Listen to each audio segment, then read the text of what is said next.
Well, hello, hello. We are back again. I am joined once more by Tristan Zimmerman of Molten Sulfur Press to tell me some stories from history that I could put into my campaigns. Tell you some stories from history that you can put into your ongoing campaigns. Tristan, hello, and welcome once again. Well, thanks, Matt. Always great to be here. Yeah, we've already been shooting the breeze about rats and cats and Russian warships, and then it's like, wow, we should put on the recording and we should actually actually talk about this stuff. So, what are your what's the first of your stories from history that you wanted to that's been on the blog and that you want to talk about? Yeah, so the first one I want to talk about is how to use in the campaign you're already running the North Rona Island Rat Apocalypse. It Ooh, it use that as just your yeah promo yeah yeah skill. yeah. It Uh, just sounds it it's so evocative and I mean we're gonna get into it, but like I'm like North Rona Island, is that like in the South Seas? Is this like how like but anyway, it's not in the South Seas, but it feels like it is it I don't know, it's so evocative. It's so evocative. So tell us about it. yeah, The rat apocalypse. so North Rona Island, often just called Rona, though there is a South Rona Island elsewhere. Um, Rona is a tiny little island, 45 miles north of Scotland. I mean, technically it's part of Scotland, but it's 45 miles north of the northern coast of Scotland. So out in the middle of nowhere, the nearest inhabited island is the Isle of Lewis, which is also 45 miles away in a different direction. I mean, this is isolated place, and it is teeny tiny. No one lives there today with good reason.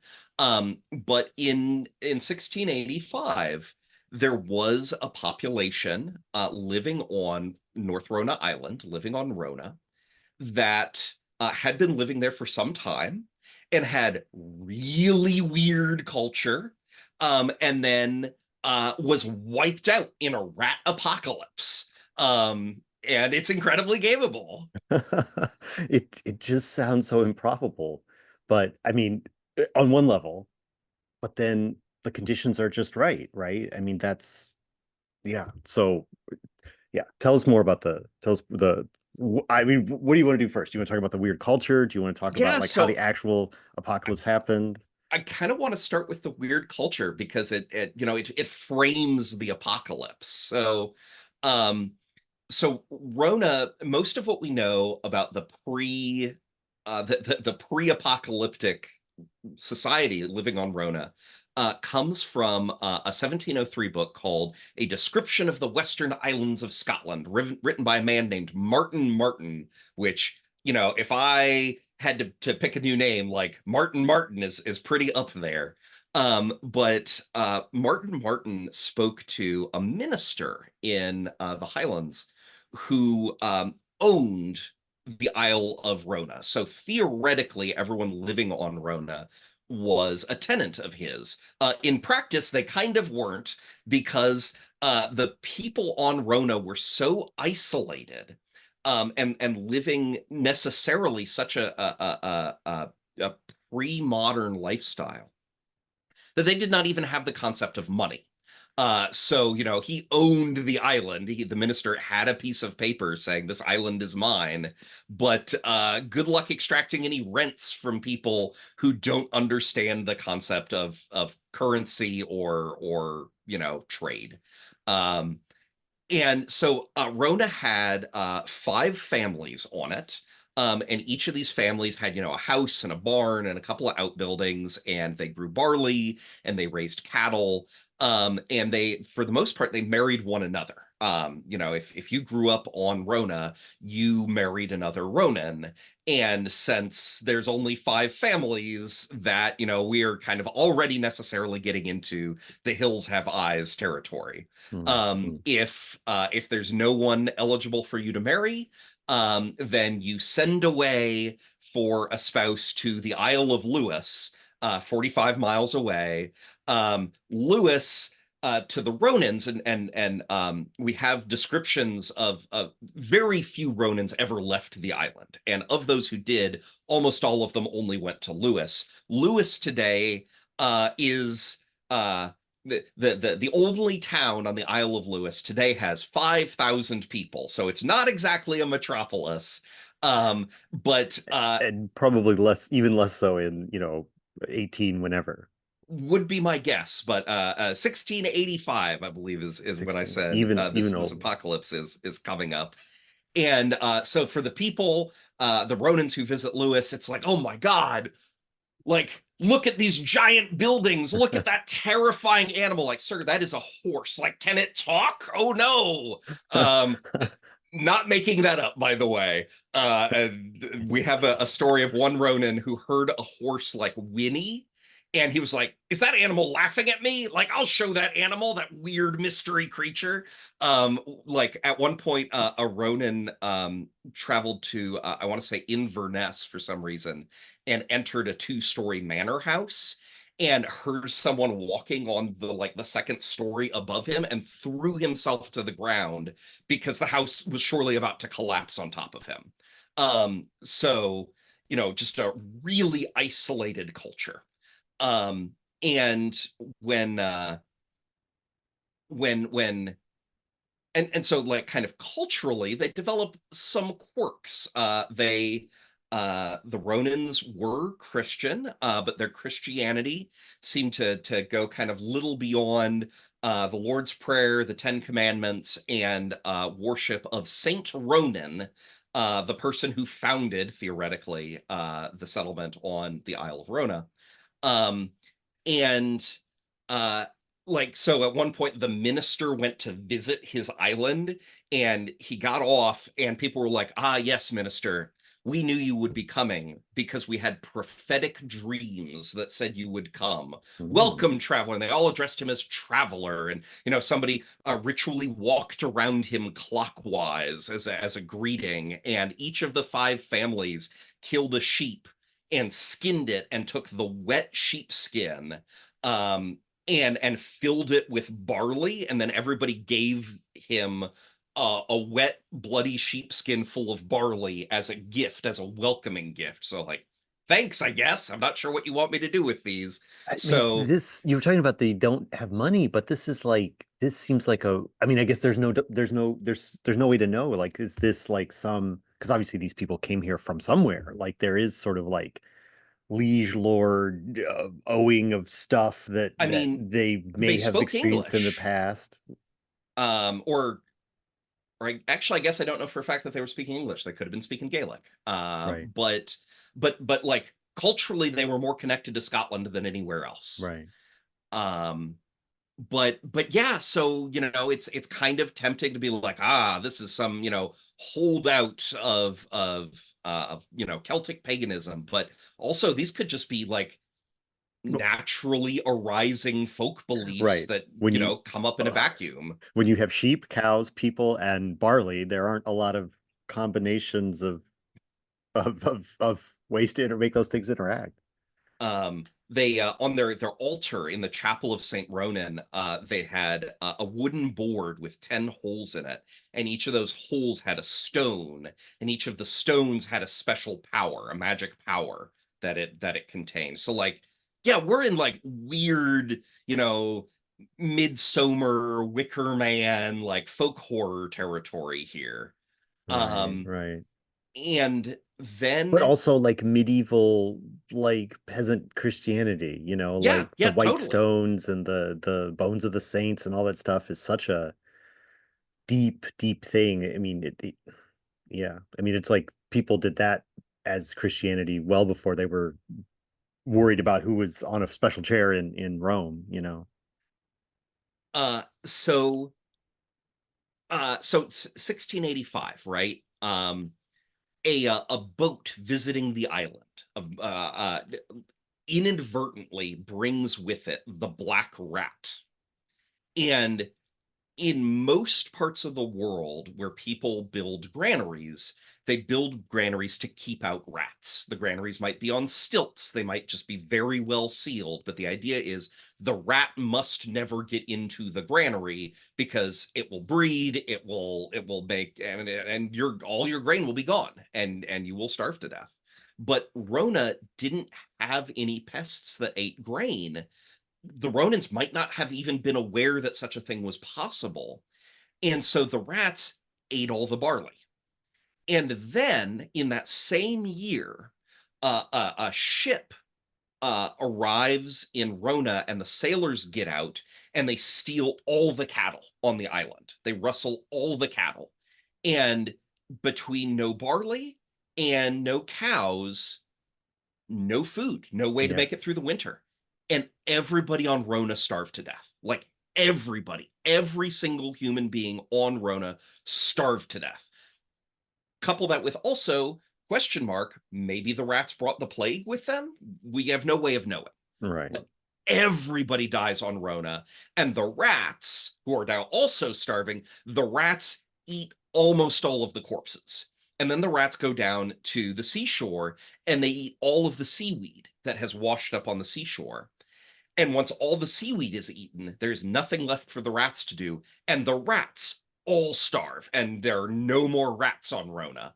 And um, This is when just the like cascade of things that is so it's so bizarre and fascinating, but also so like grimly the numbers are grimly inescapable, right? yeah, Like, of course that's what happened. That's exactly this sequence of events occurred. Like, yeah, there's no other way this could have gone. right. Once all the barley, once rats have been introduced to a rat-free environment, and a bunch of sailors, basically pirates, steal all the cattle, like that's it. So I want to say in 1686 or thereabouts, a someone who's heading to the St. Kilda Islands is blown off course by a storm, lands in Rona. He is the one who discovers this tragedy. The only human body he is able to find is the body of a nursing mother still clutching the body of her baby. And yeah, nobody on Rona Island. Um, Years later, years down the line, the minister says, "Okay, I'm going to send more people out to Rona, and this time I'm going to make sure that there are people who understand the concept of being tenants." So I can make some money off this island. So he sends these people out to found a colony, right? To establish a new settlement on Rona. And then uh there's supposed to be a boat coming a year later that's going to collect the rents and also drop off much needed supplies, but that boat is lost at sea. And so the new colony does not get its much needed supplies, and the next time a boat lands on Rona, again, everyone is dead, and nobody, to the best of my knowledge, there were no further attempts to settle North Rona Island. Yeah. I mean, the other thing that, and it's not that different in time period. It's the same century. I mean, I'm thinking of Roanoke and like how Mhm. the whole thing happened with Roanoke, where, we'll send some people with some, but you're not going to be able to become self-sufficient in 1 year. So you're dependent upon the supply ship actually making it within 1 year. And then that didn't happen. And, you know, the the difference between Rona and Roanoke, though, is that Roanoke was in a heavily settled, very productive region, and so when the colony is failing, people were it historians, it is admittedly to a certain extent speculation, but yeah, historians seem to currently believe that what happened is the majority of people just said, yeah, f this, excuse me, can we join your nation, right. and just left and Well, said, this whole Roanoke thing is not working out, it is time to try something new. Well, I was making the parallel more from like the Lord who has a piece of paper that says he owns this and he's Yes. sending colonists and supply ships and it's like a whole I mean it's an economic model, right? That is being set up. And it's just interesting to hear. It's so familiar from in the Americas where there's Mhm. a lot of that. But here's an instance of it, the same sort of process happening within the British Isles, Yeah, yeah. Interesting. um And that's a whole other door over there, and we'll just close it again and go on with what you're talking about the Rona so particularly. so Rona, like, even separate from all of this like horrible apocalypse stuff, Yeah. Rona's a really interesting adventure site. It's not big. It's I I want to say it's like a mile, 2 miles on a side, but the island is kind of star shaped, so Hmm. it's actually a lot less area than that sounds like. The the island is ringed by cliffs. There's not really a convenient place to pull up a boat. The cliffs aren't necessarily always like, oh, sheer cliff, but they're always rocky, and even at their best, they're like that. Um, and it so if you want to get off a boat, what you kind of have to do is you have to time the swells right, and get the boat as close as you can, and the swell kind of picks the boat up, and right when the boat is cresting, you leap from the boat onto the cliff and try to land on like a convenient ledge or whatever, and then the swell pulls the boat back out, and you have landed and you grip on. um It Rona. sounds precarious at best. Yes. There are these like ravine isn't the right word. Gullies, I guess. It- Canyons in the cliffs, right? And in these canyons, there are these giant boulders, and Oh, you can right. see scarring on the sides of the canyons from when in storms the waves get so big that they pick up these giant boulders and just rattle them around inside the canyon. So, that's where you want to have your combat encounter right Right, there. right. This is the Cliffs of Um, Insanity and the duel on the, you know. yes. Um, the island is home to a thriving seal colony. Um, in fact, I want to say during the 1960s, the seal colony on Rona produced the majority of the world's gray seals. Wow. Um, the gray seal has since made a comeback. Rona still has a large seal colony, but now there's lots of others in the North Atlantic.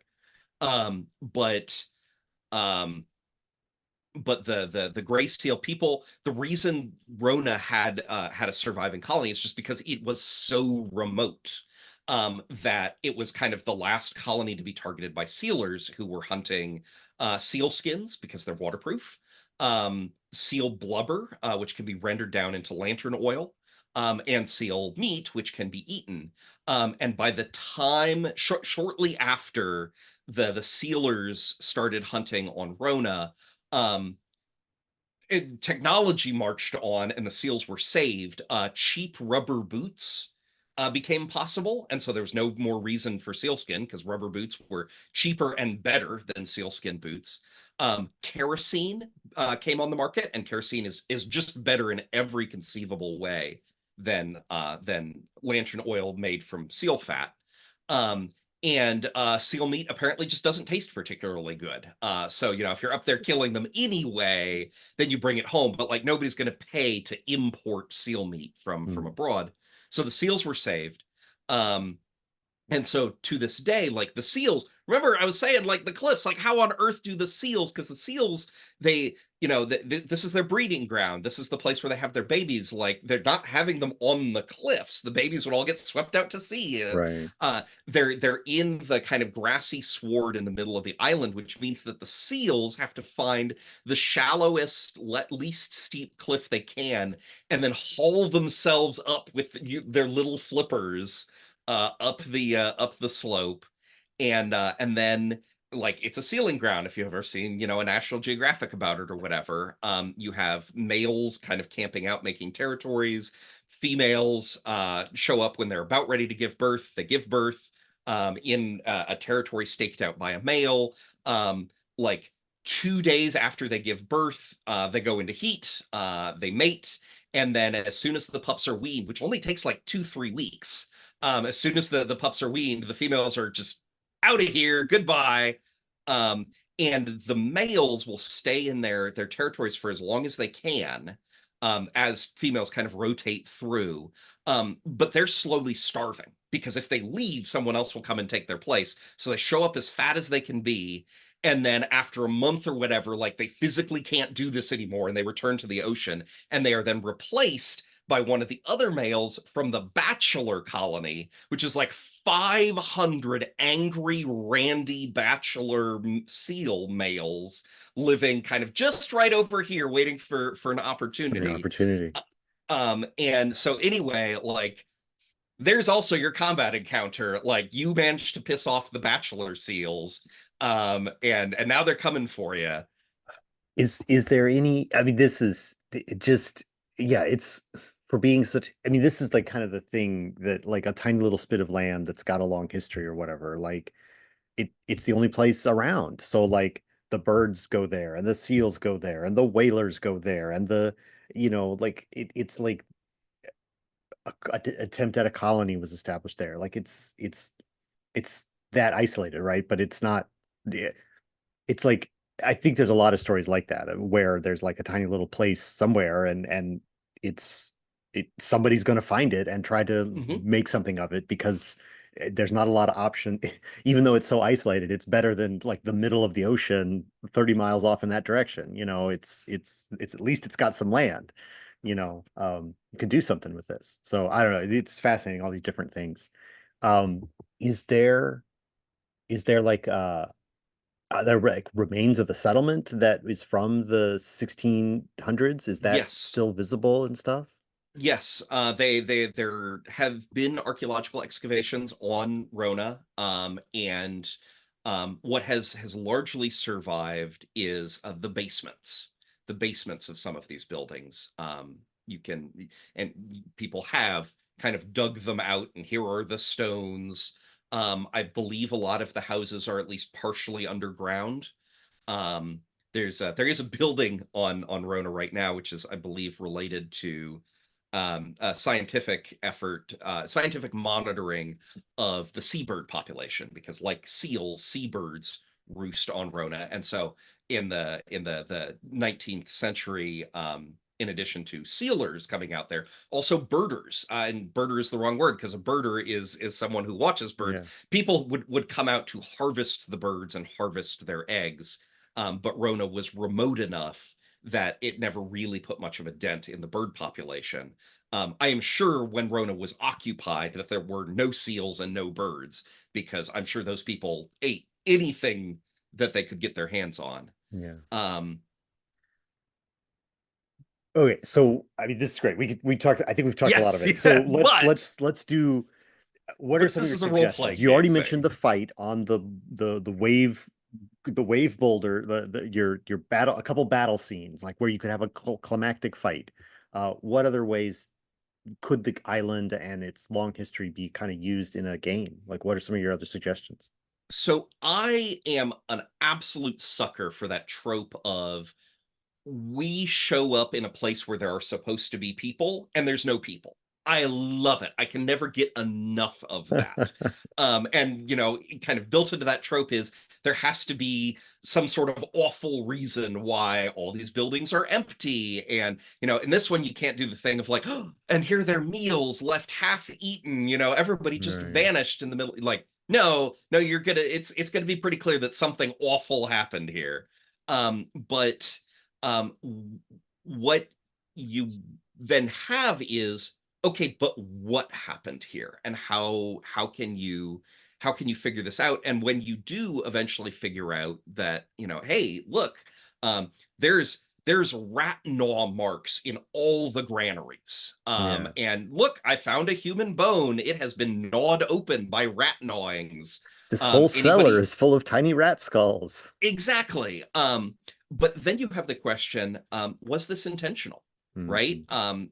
In real life, we have no indication that this was, some sort of evil plan to wipe out the good people of North Rona. But like in your fictional campaign setting, yeah, maybe this is all part of some sort of grand war between the forces of sea and sky, or maybe your supernatural campaign villain has a beef with the ghost of Saint Ronan, and needs to wipe out his people. And how do you track this down? Like, well, like you said, this is remote as hell, but people are still visiting. And so you need to track down the people who visited. You need to find that person who was going to St. Kilda and was the first to discover that this had happened. And what did you see?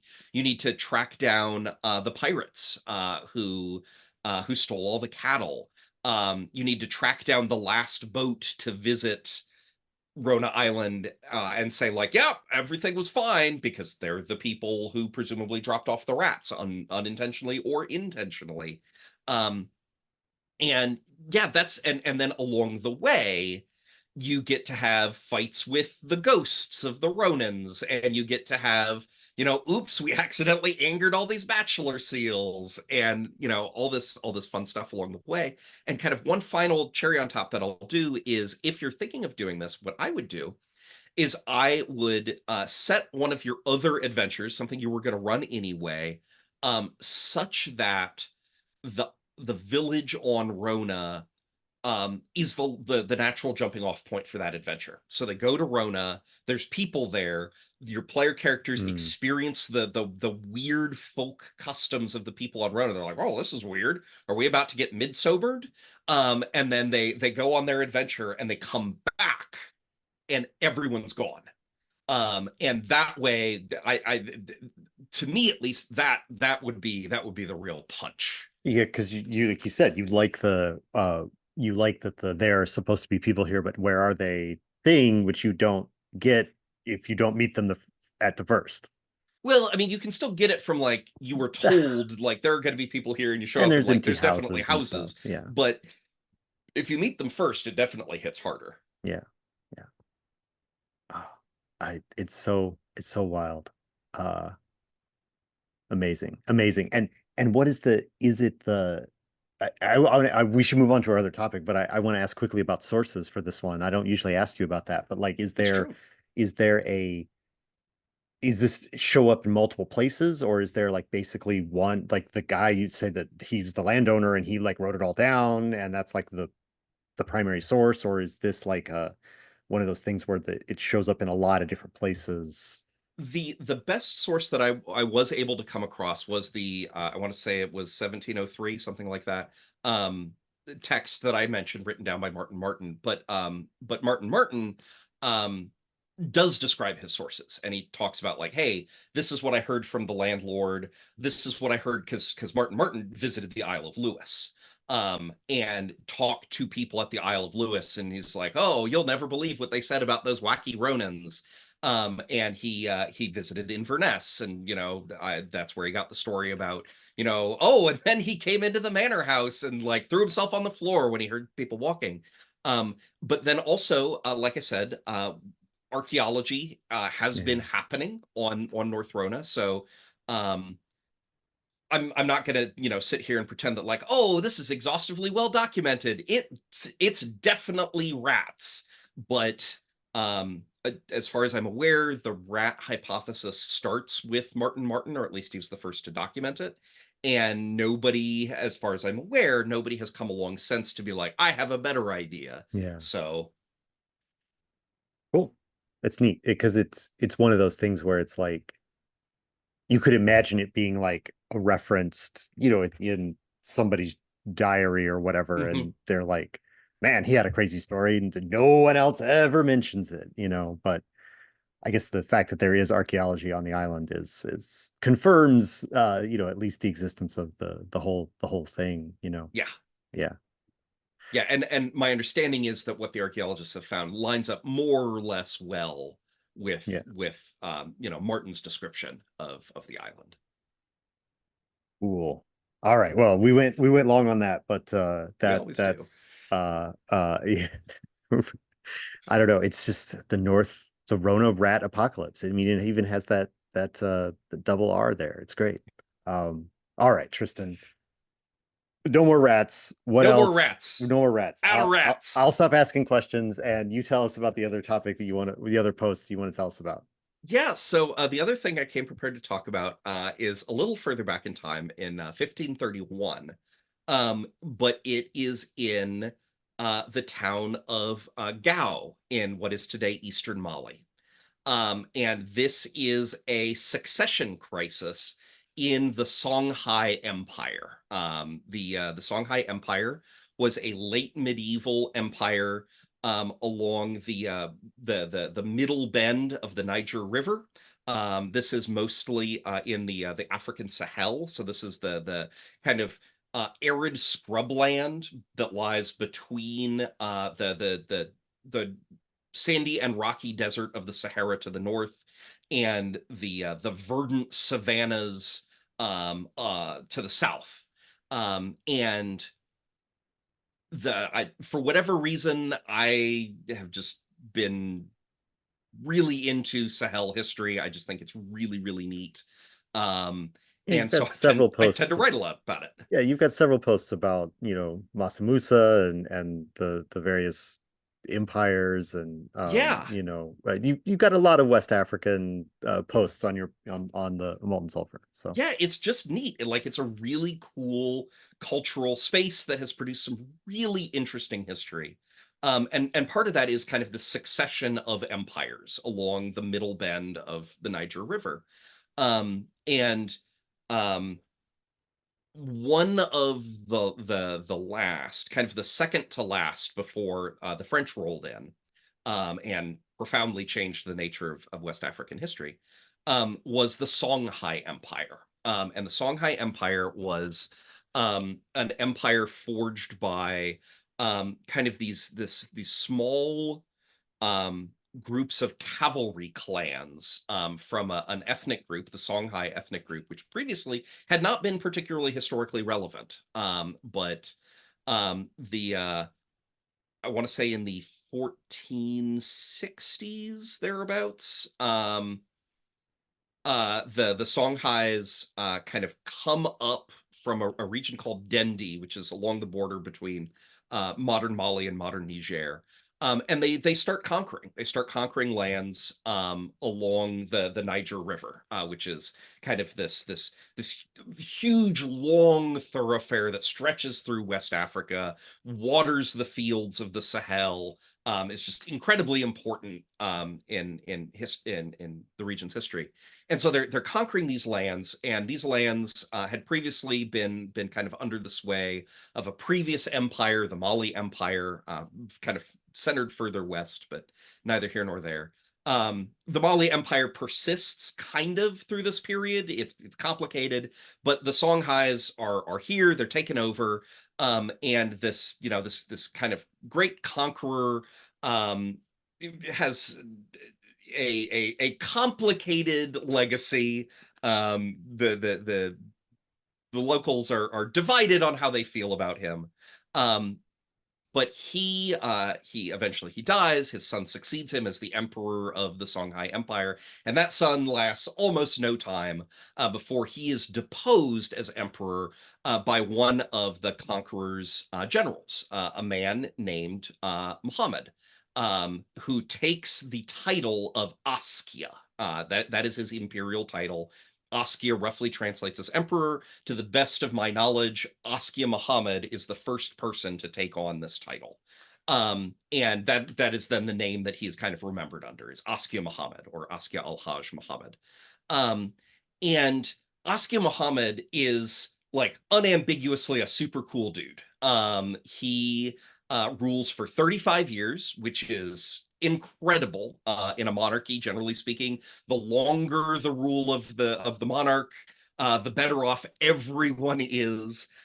He's a very skilled general, expands the borders of the empire, which is something that in Songhai culture was highly desirable because you have this kind of very small cavalry clan aristocracy sitting on top. And if you are able to bring victories, then that is how the cavalry clans get treasure. And that keeps them liking you. He brings in a bunch of reforms. He institutes good governance.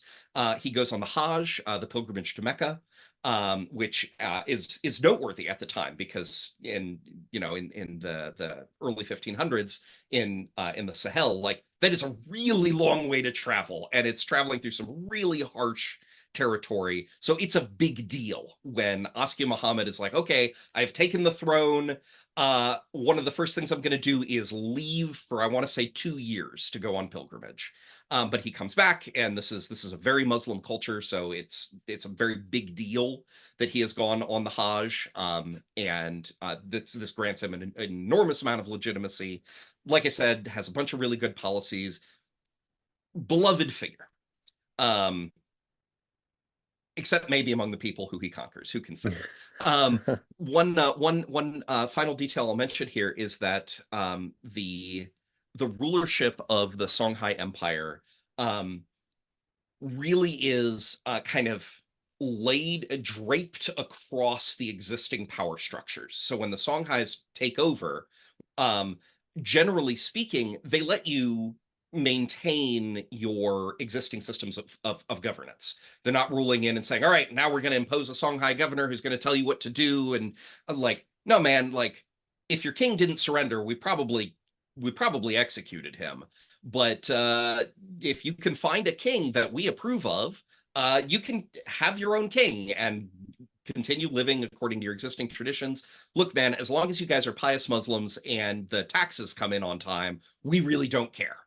We're going to leave a couple of cavalry clans around here to make sure that, you don't get up to any funny business.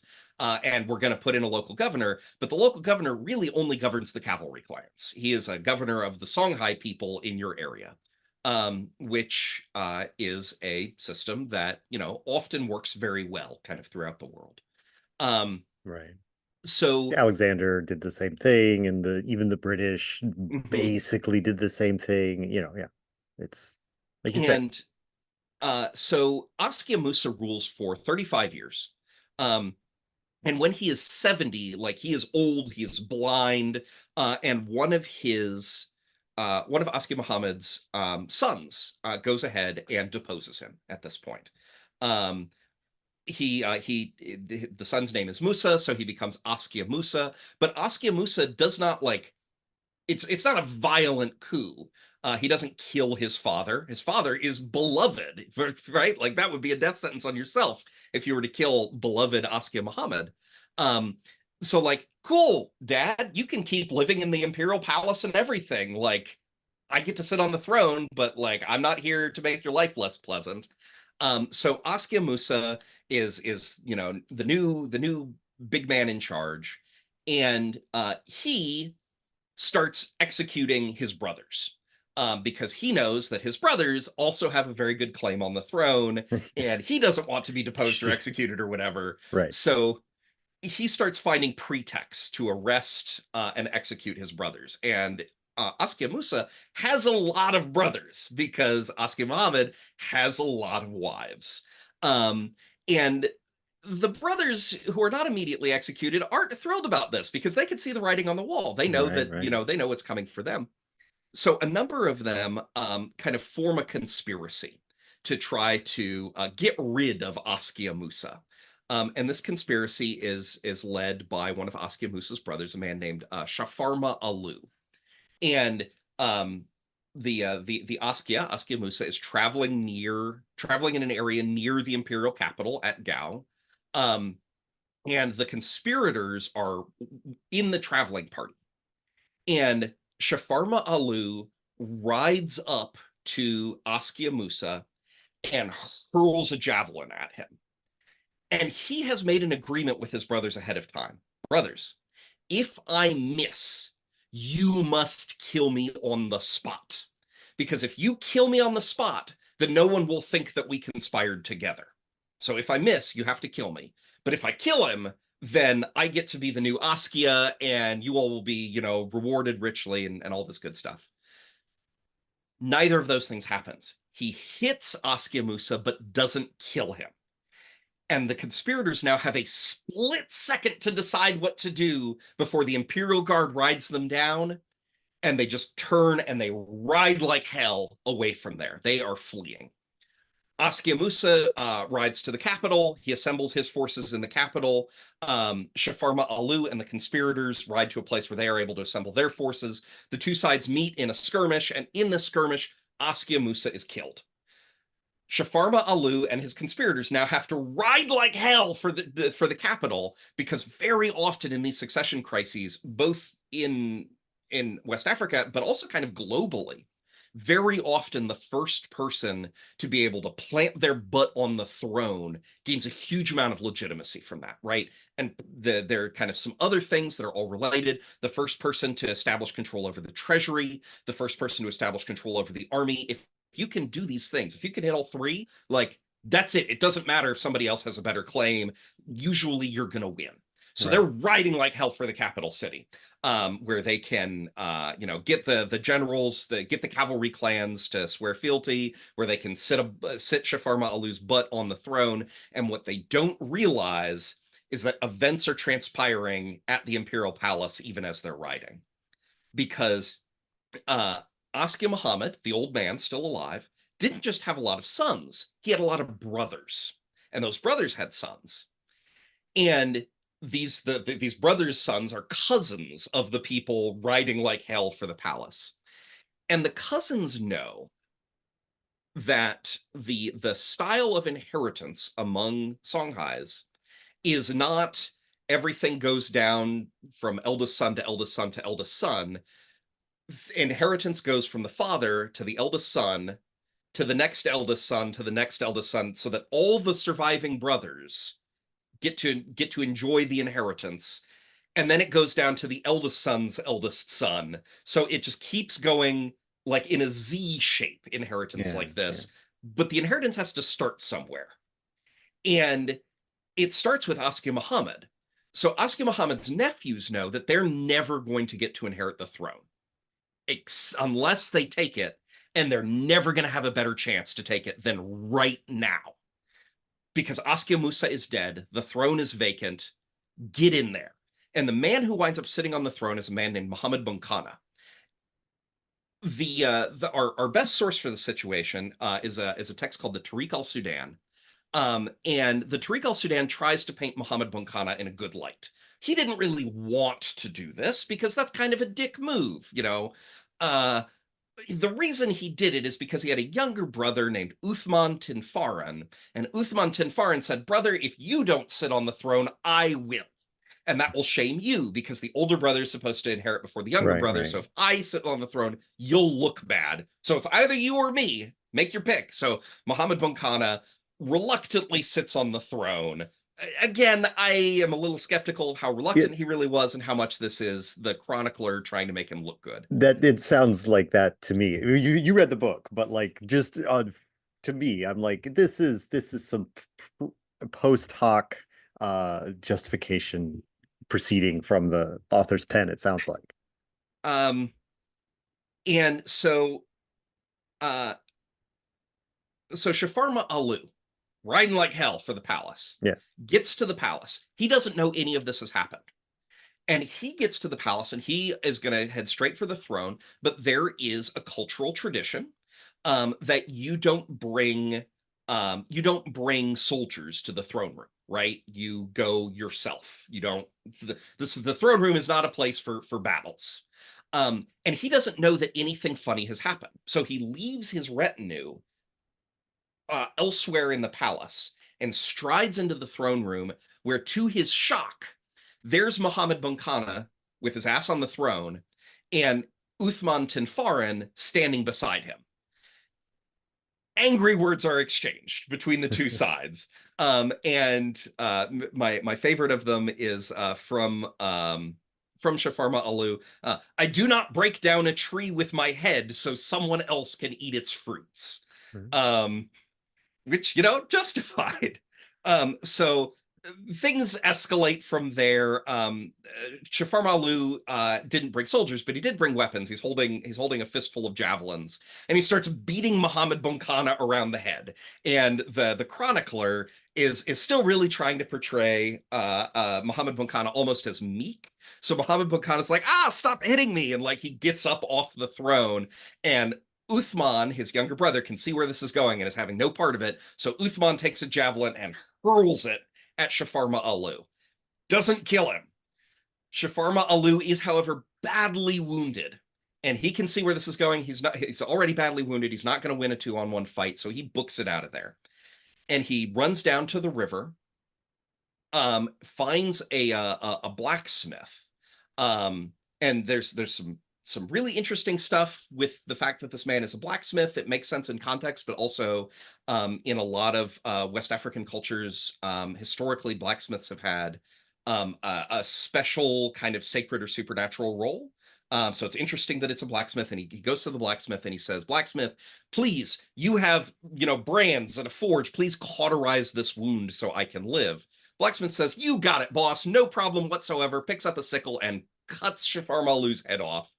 Picks it up, takes it to the palace, gives it to Muhammad Bunkana, says, "Hey, I killed your biggest rival, the threat to you seizing power. Please reward me." And Muhammad Bunkana, who now is Askia Muhammad Bunkana, because who's going to challenge him? Right. Askia Muhammad Bunkana says, "Oh, I got your reward right here. You killing royals? We can't have normal people thinking it's okay to kill royals." Executes the blacksmith. So now Muhammad Bunkana, Askia Muhammad Bunkana, is on the throne. Well, what about Askia Muhammad, or ex-Askia Muhammad, the blind old man, universally beloved? He is a threat to Muhammad Bunkana, but Muhammad Bunkana can't have him killed. So instead, he exiles him to an island in the Niger River, which proves to be a mistake because ex-Askia Muhammad hates it there. We have a line about like, "Oh man, I cannot stand being croaked at by frogs and eaten alive by mosquitoes." That's And so one of not many people enjoy that. no, I particularly love that, like, he's really bad about being croaked at by frogs. Like, how Right. dare you, frogs? Don't you know who I am? Um, so one of ex-Askia Muhammad's sons, Ismail, regularly visits his dad on the island. And it was a mistake for Askia Muhammad Bunkana to permit Ismail to visit his dad, because his dad may not be emperor anymore, and he may be 70 and blind, but uh, people owe him favors across the empire. And Right. he sends Ismail out to collect on those favors. And he gives Ismail secret signs that Ismail can use to demonstrate, "I am here representing my old man." You know that secret sign that the two of you agreed on way back in the day? Here, let me use it to demonstrate that I'm representing him, that I'm authorized to call in this favor. Yeah. And he starts calling in favors to generate unrest, to turn people against Muhammad Bunkana, which proves to be perhaps easier than people expected, because Muhammad Bunkana, Askia Muhammad Bunkana, is trying to lead people out on campaign, right? He's trying to maintain the loyalty of the cavalry clans by winning victories so they get treasures, and he keeps leading them out on campaign, and he keeps not winning victories. So that is the worst of both worlds. I'm not getting treasure, but also I keep getting dragged out of my nice house to go on these campaigns, and I have to spend all this money in order to maintain, my military capabilities. Like, man, screw this guy. So I want to say it's 1537, something like that. All right. So Um, this has been going on for a while. yeah. So 6 years after Muhammad Bunkana takes the throne, Ismail rallies the cavalry clans, and they depose Askia Muhammad Bunkana. Ismail takes the throne. Askia Ismail. Um, he lets his dad off the island. "Come on, Dad, you can live in the palace again." Dad dies 9 months later, but he doesn't have to die on that stupid island, so that's great. And from a gaming perspective, all right, so that's me Yeah, wrapping I up mean, this this whole is so story. dynamic. There's you've identified so many points of like, I mean, I'm already thinking about what you're going to talk about. Also, I read the blog post, but like it is like there's just so many little pieces that you can pick up on, and yeah. So what's gameable? What's gameable? Yeah. So the thing I love about this dynastic struggle is that it occurs almost entirely on this very personal scale, this Yeah, very person to person scale, because that's where role playing games live, right? Role yeah, playing games don't really live in the area of like great historical forces, our giant armies clashing. Those are backgrounds, right? Those are things that you drape in the background of a story. The story as it's played out at the table is played out amongst player characters and NPCs. And one guy with a this javelin, and he misses his role. exactly. And so if the player characters are just like in the right place at the right time, they almost can't help but getting sucked into this. If they're riding with Askia Musa's traveling party, and the conspirators ride up to chuck a javelin, like, what happens if one of the player characters is able to like slow-mo Matt Wahlberg like leap in front of the javelin? What if they just polish off Askia Musa right there? What if they're able, uh, when Shafarma Alu, excuse me, rides away really fast, what if the player characters are able to catch up with him and end it right there? What if, when there's the skirmish between Shafarma Alu's people and Askia Musa's people, what if the player characters are in the skirmish and they're able to maybe instead of Askia Musa dying, Shafarma Alu dies. Maybe they're able to visit Shafarma Alu the night before and be like, hey, how much is it worth to you if we were to swing the battle the Right. other way? Um, if they ride with Shafarma Alu to the palace and then just are like, no, forget this. We're not going to pay attention to these cultural norms of soldiers don't get to go into the throne room. We're going to walk in there with you. All of a sudden, the thing in the throne room goes totally different. You could even just like have them be totally uninvolved, no connections to any of this, and they're just waiting in the palace for something completely unrelated, but they happen to be in a room within earshot of the shouting in the throne room. Hey, something wild is happening in the throne room. Do you want to go involve yourself? Bam, you merely being there is going to totally change things in a like dynamic, messy, complicated way. And the fact that it's dynamic, messy, and complicated means that it's all improv on the part of the GM. This isn't like, oh, I got to prep a bunch of if then, like this scene happens if they make this decision. Like, no, man, there's 100,000 ways this can go. Don't even bother trying to prep for the if then. Like, just know your major players here and just ride out how the dominoes falling winds up happening. And yeah, I mean, this is prime gaming material.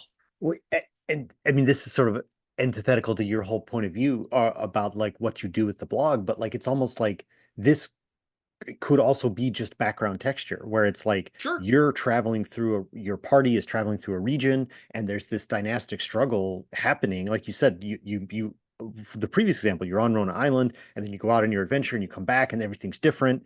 Like you could have your base of operations, wherever that is, be in the middle of this struggle, right? Like if you're, because you talked about the cavalry layer of the society at the top, but like everybody else is just kind of like not Doing their involved. thing.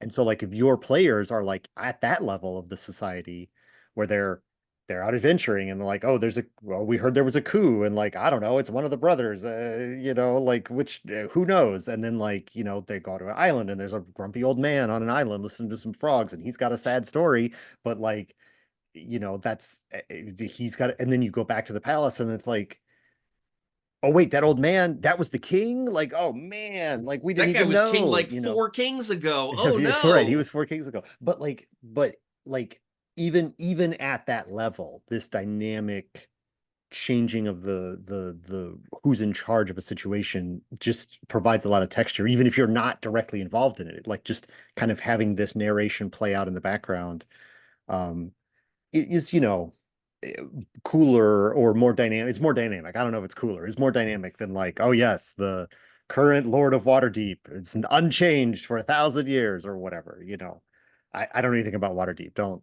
at me. Um, but anyway, yeah. So yeah, I don't know. I know that yeah, it's great to like have those different points, like you say, like you're in the throne room, you're in the guard, you're whatever, you're happen upon the scene of the battle. There's lots of ways to if you are going to go into have the players be involved, there's lots of ways to do it. Yeah, So neat. and if you have it happening in the background, because even if it's like, look, the adventure is about, going into this dungeon or whatever, um, because it's all still happening on that personal scale, like at any point the players can just involve themselves. Hmm. And there's lots of places to tie in a you go into the dungeon adventure, like, oh, we need to know who, where is the dungeon entrance? Who would know? The old man out on that island. Right. And like, oh, well, hey, he already has a guest here. Oh, your name is Ismail? Like, that's a cool name. Um, and at any point, I'm a big fan. I really love it in my campaigns when the players can just sort of declare that, like, actually the campaign has been about this whole time.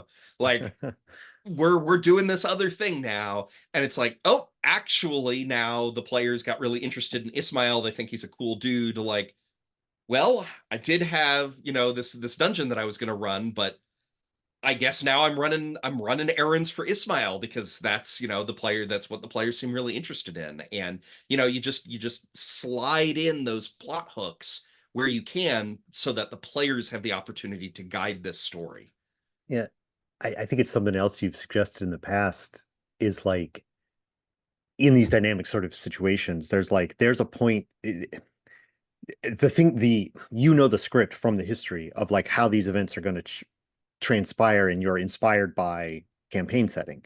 And if the players do nothing, this is the order of the events as they were happening. And so like at any point, like you just said, like maybe they don't get interested until Ismail comes to ask them for like your father owed my father a favor and like here's the secret handshake and like you're like that's the point at which they're if they you reject if they continue to reject the call to adventure, like the events will still continue to happen, and Mhm, they can jump in at any point is I don't know. It's so neat. It's so neat to have kind of the like you say, just free form it mhm.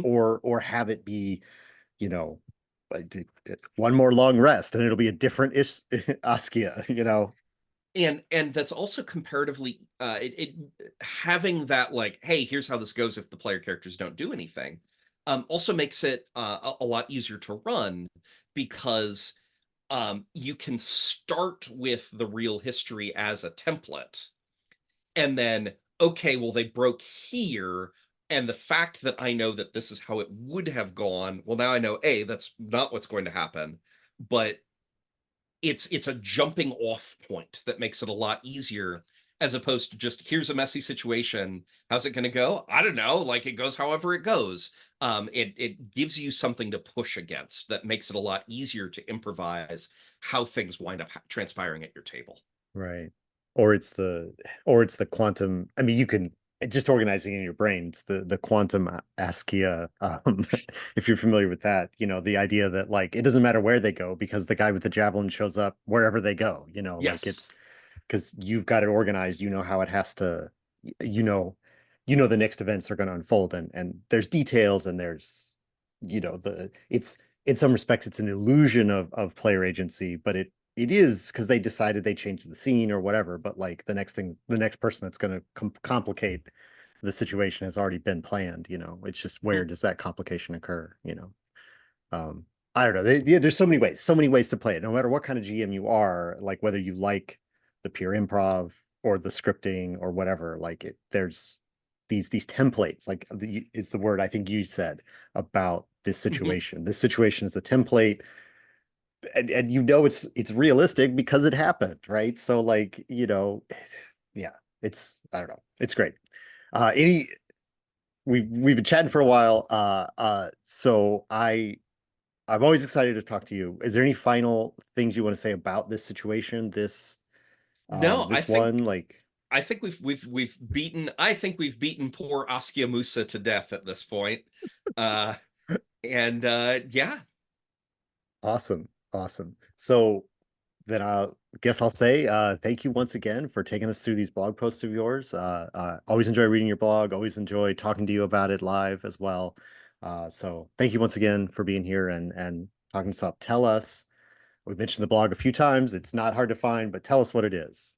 Yeah, so the Molten Sulfur blog is at moltensulfur.com. That's sulfur spelled with an F, the American spelling. And uh, I put out blog posts about, like, cool stuff from real history and folklore, things that are exciting and worth learning about, in their own right.